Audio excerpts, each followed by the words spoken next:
Hi everyone, this is Pallavi once again signing in from Tamanna Wani. Wish you all a very happy new year. थोड़ी सी देर हो गई है, लेकिन फिर क्या हुआ? देर आए दुरुस्त आए। उम्मीद है इस नए साल की शुरुआत में आप लोगों ने अपने लिए कुछ करना शुरू कर दिया होगा। कुछ तो संकल्प लिया होगा आप लोगों ने अपने लिए, कुछ तो किया होगा अपने लिए। कुछ नहीं तो मेरे पहले वीडियो को याद कर लीजिएगा, एक प्याली चाय अपने लिए। आज के दिन पिछले 2-3 महीनों के जो मेरा एक्सपीरियंस है, बस उससे निकली कुछ चीज़ों को मैं साझा करना चाहती हूँ। उससे निकले कुछ शब्द हैं जिन पे मैं सोच रही हूँ, लगातार सोच रही हूँ, और बहुत नज़दीक से मैंने उस माहौल को देखा है, और तब जाके मेरे अंदर ये कॉन्सेप्ट आया है कि मैं इस पे बातचीत कर सकूँ और आप लोगों का से भी राय ले सकूँ कि क्या यह सही है या गलत है। अगर मैं बात करूँ तो हमारे समाज में गाली देना बड़ा आम सा चीज़ है। लोग गाली बहुत आम सी चीज़ है, लोग देते हैं, अक्सर देते हैं, बहुत तरह तरह की चीज़ों को बोलते हैं। और उन्हीं में से कुछ शब्द होते हैं, जैसे लोग बोलते हैं, अरे वो तो पगला गया है, पगली कहीं की, क्या ये पागल की तरह रोड पे घूम रहा है, अरे उसका बच्चा तो पागल है, पागल। बहुत साधारण लगता है ना सुनने में। हम मौज मस्ती में भी लोगों को कह देते हैं, देखो ना वो पागल की तरह घूम रहा है, अरे वो बाल खोल के हंस रही है पगली कहीं की, अरे वो औरत बहुत चिड़चिड़ाती है, मेरी बहू इतना चाय चाय करती है, इतना बोलती है कि पूछो मत, बिल्कुल पगली है। कितने आसानी से हम ये शब्द कह देते हैं ना, बिना यह सोचे कि वह किसी के दिलो दिमाग पे क्या असर करेगा। क्या कोई शौक से या अपनी मर्जी से पागल होता है? क्या पागलपन कोई शर्मनाक चीज है, कोई घटना है, या तो एक दुर्घटना है? इसके बहुत तरह के लोग होते हैं जिनके ब्रेन में किसी तरह की कमी हो जाती है, जिसको कभी कभी जेनेटिक डिसऑर्डर हो जाता है, और उस कारण से वो कुछ वैसी हरकतें करते हैं जो कि आम समाज में मान्यता प्राप्त नहीं है, और हम ऐसे लोगों को बहुत नीचे नजर से देखते हैं। हम उसे बड़े आसानी से कह देते हैं, अरे पागल कहीं का, बिना यह सोचे कि उसके ऊपर क्या असर पड़ रहा है। हो सकता है उसे समझ में नहीं आ रहा हो कि आप उसे पागल कह रहे हैं, लेकिन लगातार कोई अगर आपको पागल पगली इस तरह की चीजों से कहते हैं, इस तरह के संबोधन से आपको बुलाते हैं, कितना बुरा लगता है, कैसा लगता है। सोचिए, एक बार सोच के देखिए, अगर आपके साथ ऐसा होगा तो कैसा लगेगा। या आपके आसपास भी कोई होंगे जिनका व्यवहार कुछ अलग होगा, तो उन्हें किस चीज की जरूरत है? उन्हें जरूरत है समानुभूति की, सहानुभूति की जरूरत नहीं है, उन्हें सिंपैथी की जरूरत नहीं है, उन्हें इम्पैथी की जरूरत है। उन्हें जरूरत है समझने की, क्योंकि कुछ ना कुछ समस्या होती है। बहुत बार हम अवसादग्रस्त होते हैं, डिप्रेशन में होते हैं, किसी कारण से हम अपनी विचारों को अभिव्यक्त नहीं कर सकते, और लगातार हमारे ऊपर बहुत सारे तरह की प्रताड़ना होती है, शोषण होता है हमारा, और उसके फलस्वरूप हम अपने मानसिक संतुलन को थोड़ा खो देते हैं।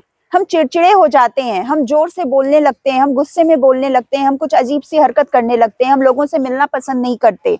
बहुत सारी ऐसी चीजें हैं जो हम करना पसंद नहीं करते आमतौर पे, और ऐसे में हमें बहुत आराम से कह दिया जाता है, अरे पागल, पगला कहीं का, वो पागल है, वो पगली है। यह संबोधन जिंदगी बर्बाद कर देती है लोगों की, उस इंसान की, उस बच्चे की, उस महिला की, उस लड़की की, उस लड़के की, जिसे भी हम इस तरह के संबोधन से बुलाते हैं या फिर कहते हैं।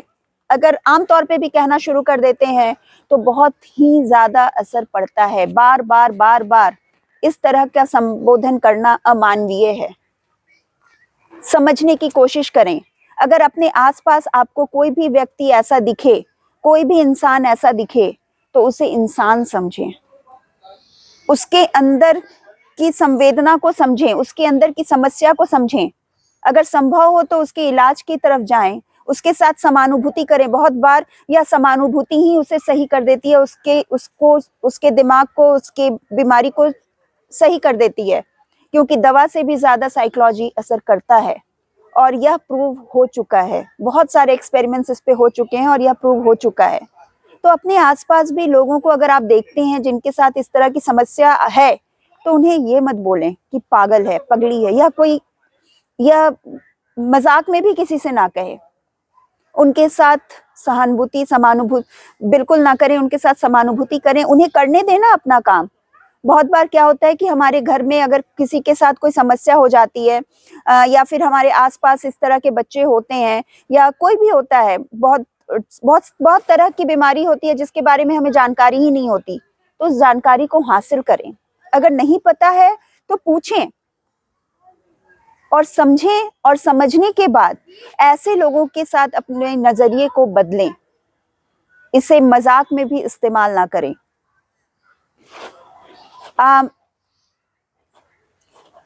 इससे होता क्या है ना, जैसे मान लीजिए कभी कभी ऐसा भी होता है, जैसे इस तरह के कोई बच्चा है आसपास में है जिसके साथ कोई भी समस्या है, मानसिक तौर पे समस्या, कोई जेनेटिक डिफेक्ट है, कोई डिसऑर्डर है, वो नहीं जानता कि उसके साथ क्या समस्या है, वो नहीं जानती। तो ऐसे में क्या होता है, अगर वह कुछ खा रहा है तो गिर जाता है, कुछ गिरा देते हैं वो बच्चे, या फिर किसी तरह की तोड़फोड़ हो जाता है, कभी कभी एग्रेसिव हो जाते हैं।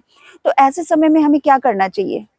क्या हमें उनके साथ उसी एग्रेसिवनेस के साथ पेश आना चाहिए अगर किसी के साथ इस तरह की समस्या है? बिल्कुल नहीं। हमें उनके साथ प्यार से पेश आना चाहिए, उनकी स्थिति को समझनी चाहिए और उन्हें उनका काम करने देना चाहिए। जब उनको भी एक आम जिंदगी देंगे, जिस इंक्लूसिव समावेशी चीजों की बात हम करते हैं, उन समावेशी चीजों की हम सिर्फ बात ही करते हैं, प्रैक्टिकली उसको अपनाइए। अगर हम सभी उसे अपनाना शुरू करेंगे, एक एक करके अपनाना शुरू करेंगे, ये नहीं कि तुम अपनाओ नहीं, आप अपनाइए और मैं अपनाती हूँ।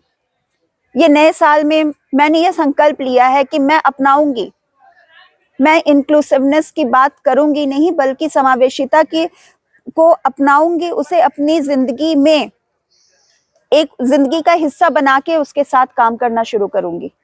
तो मैं चाहती हूँ कि आप सब भी इस बात को समझने की कोशिश करें और अपनी राय दें कि क्या यह सही है या गलत है। क्या किसी के साथ इस तरह बोलना सही है?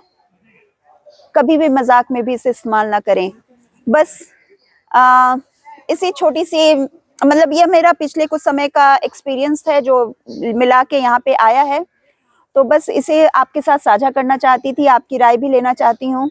अगर आपको सही लगे तो इस वीडियो को लाइक करें, शेयर करें, और हम जल्दी ही फिर मिलेंगे किसी नए कॉन्सेप्ट के साथ। Till then, bye everyone, this is Pallavi once again signing out from Tamanna Wani. See you again.